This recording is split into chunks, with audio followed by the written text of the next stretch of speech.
నమస్కారం. ధర్మ సందేహాలు కార్యక్రమానికి స్వాగతం.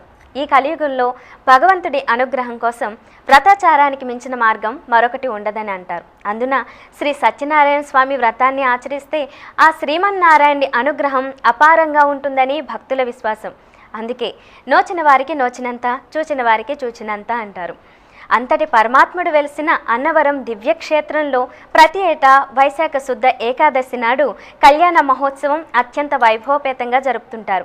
ఈ నేపథ్యంలో సత్యనారాయణ స్వామి వ్రతానికి సంబంధించి ప్రేక్షకుల్లో అనేక సందేహాలున్నాయి. వాటిని నివృత్తి చేయడానికి ఈరోజు మన ముందున్నారు ఉపన్యాస శిరోమణి వేద విభూషణ ఆగమ వారధి అభినవ వ్యాస డాక్టర్ కందాడే రామానుజాచార్యులు గారు. వారిని అడిగి అనేక సందేహాలను నివృత్తి చేసుకుందాం. నమస్కారం అండి. గురుగారు, మొదటి సందేహం చూద్దామండి. విక్రమ్ గారు అనకాపల్లి నుంచి రాస్తున్నారు. సత్యనారాయణ స్వామి శ్రీ మహావిష్ణువు ఒక్కరేనా, తెలియచేయగలరంటూ కోరుతున్నారు. నారాయణుని రూపములు అనంతములు. విష్ణువు అయిన, హరి అన్న, నరసింహుడు, వామనుడు, రాముడు, కృష్ణుడు, ఇవన్నీ స్వామికి అనంతమైనటువంటి పేర్లు. ఇవన్నీ ఒకే పేరు, ఒకే వ్యక్తికి ఇన్ని పేర్లు. నారాయణుడినే సత్యనారాయణుడు అంటున్నారు. ఎందుకు అంటున్నారు? మనము అతన్ని ఆరాధించి ఏ కోరిక కోరుకుంటామో అది వెంటనే సత్యమవుతున్నది, నెరవేరుతున్నది. తక్కిన వారిని సేవిస్తే నెరవేరదా అనే ప్రశ్న వేరు. కానీ ఈ స్వామిని ఆరాధించి నాకు ఫలానా కావాలి అని మనం కోరి ఆరాధిస్తే వెంటనే అది ఫలిస్తుంది. కాబట్టి అతను ఆడిన మాట తప్పనివాడు అని, అన్నమాట చేసేవాడు అని, అబద్ధం ఆడనివాడు అని ఆ నారాయణుణ్ణి సత్యనారాయణుడు అంటే కామితార్థప్రదాయక. సత్యనారాయణో దేవ కామితార్థప్రదాయక. మనము కోరినటువంటి అర్థాలను ఇచ్చేవాడు, అందులో ఎలాంటి అసత్యము లేనివాడు, అబద్ధము ఆడనివాడు అనే ఉద్దేశ్యంతో నారాయణునికే ఆ పేరు పెట్టారు. అందువల్ల నారాయణుడే సత్యనారాయణుడు, ఆయనే విష్ణువు, ఆయనే జగన్నాథుడు. అందువల్ల వేరువేరనే భ్రమలో పడకండి. స్వామిని ఆరాధించి కోరికలు తీర్చుకోవచ్చు, కోరికలు లేనివారు ఆరాధించవచ్చు, స్వామి దయను పొందవచ్చు. గురుగారు, మరొక సందేహం అండి. అనంతలక్ష్మి గారు కాకినాడ నుంచి రాస్తున్నారు. శ్రీ సత్యనారాయణ వ్రత ప్రస్తావన ఏ పురాణంలో ఉంది, తెలియచేయగలరంటూ కోరుతున్నారు. సత్యనారాయణ వ్రతం పుస్తకం ఉంటుంది, పురోహితులు చదువుతుంటారు, కథ చెప్తుంటారు. చెప్పి అధ్యాయం పూర్తి కాగానే ఇది స్కాంద పురాణే రేవాఖండే అని చెప్తారు. అలా ఉంది పుస్తకంలో, వాళ్ళేం చేయరు. కానీ వాస్తవంగా ఈ సత్యనారాయణ స్వామి వ్రతం స్కాంద పురాణంలో లేదు. జాగ్రత్తగా వెతికి చూడవచ్చు కావలసిన వాళ్ళు, అందులో దొరకదు, ఎక్కడా లేదు. ఎక్కడుంది? భవిష్య మహాపురాణంలో ఉంది. మన పురాణాల్లో ఒక పురాణం భవిష్య పురాణం. భవిష్య పురాణంలో సత్యనారాయణ వ్రతం 8 అధ్యాయాలతో ఉంది.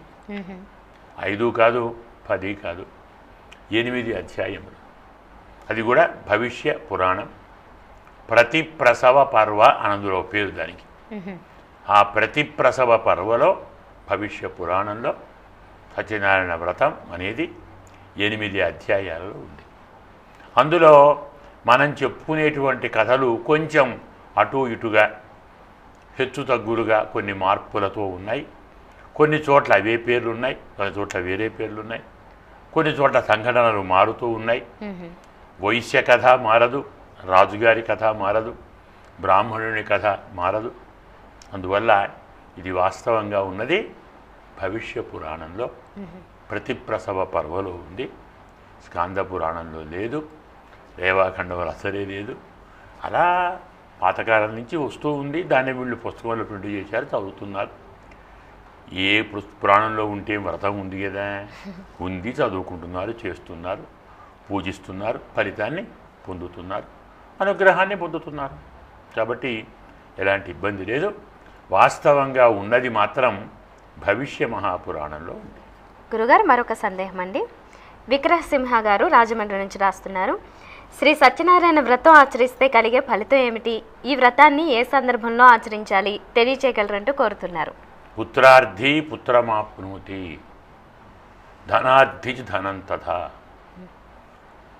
పుత్రులు కావాలన్న వాళ్ళు పుత్రులను పొందుతారు, ధనం కావాల్సిన వాళ్ళు ధనం పొందుతారు. ఆపదలు పోవాలనుకున్న వాళ్లకు ఆపదలు తొలగిపోతాయి, సంపదలు కావాలన్న వాళ్లకు సంపదలు వస్తాయి. ఎం కామయతే కామం తం తం ప్రాప్నోతి. ఫలానా అని లేదు, ఏ కోరిక వారు కోరుకుంటే ఆ కోరిక నెరవేరుతుంది. అన్ని కోరికలు తీర్చేవాడు పరమాత్మ. అయితే మనం చాలాసార్లు చెప్పుకున్నాం, భగవంతుణ్ణి కోరికలతో ఆరాధించకూడదు. భగవంతుడు పరమాత్మ కాబట్టి ఆరాధించాలి. మనము భక్తులము, ఆయన భగవంతుడు. మన డ్యూటీ ఆయన ఆరాధించటం, ఆయన మనను కాపాడటం. దీనికి కోరికలు ఎందుకు? ఎలాంటి కోరికలతో పని లేదు. కానీ సంసారంలో ఉన్నవారు, సాంసారిక బాధలలో ఉన్నవారు, ఎంత గొప్పవారైనా ఎంత పెద్దవారైనా, కొందరు మహానుభావులు జ్ఞానులు కూడా నాకు ఈ కష్టాలు పోవాలి దండం పెడతారు. మరి తప్పదు. అంటే ఆ క్షణంలో ఆపదలు అనిపిస్తుంది.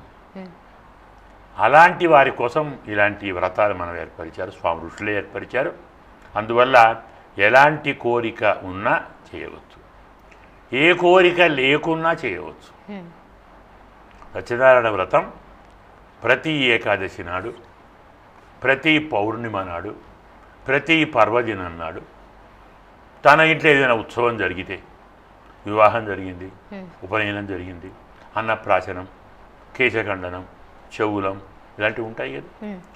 ఇంట్లో ఏ శుభకార్యం జరిగినా, ఏ ఉత్సవం జరిగినా, ఏ సంబరం చేసుకున్నా స్వామిని ఆరాధించాలి.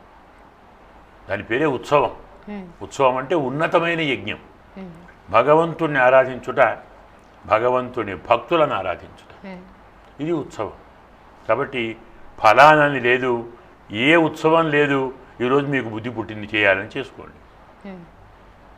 పున్నమ నాడు, అమావాస్య నాడు, ఏకాదశి నాడు, అష్టమి నాడు, సంక్రాంతి నాడు, గ్రహణం నాడు, అన్ని పర్వదినాలలో, మన ఇంట్లో అన్ని ఉత్సవాలలో, అన్ని వేడుకలలో కోరికలున్నా కోరికలు లేకున్నా భగవంతుణ్ణి ఆరాధించాలనేటువంటి ఒక కోరిక ఉంటే చాలు. ఆరాధించండి, అనుగ్రహాన్ని పొందండి. ధర్మ సందేహాలు కార్యక్రమంలో చిన్న విరామం.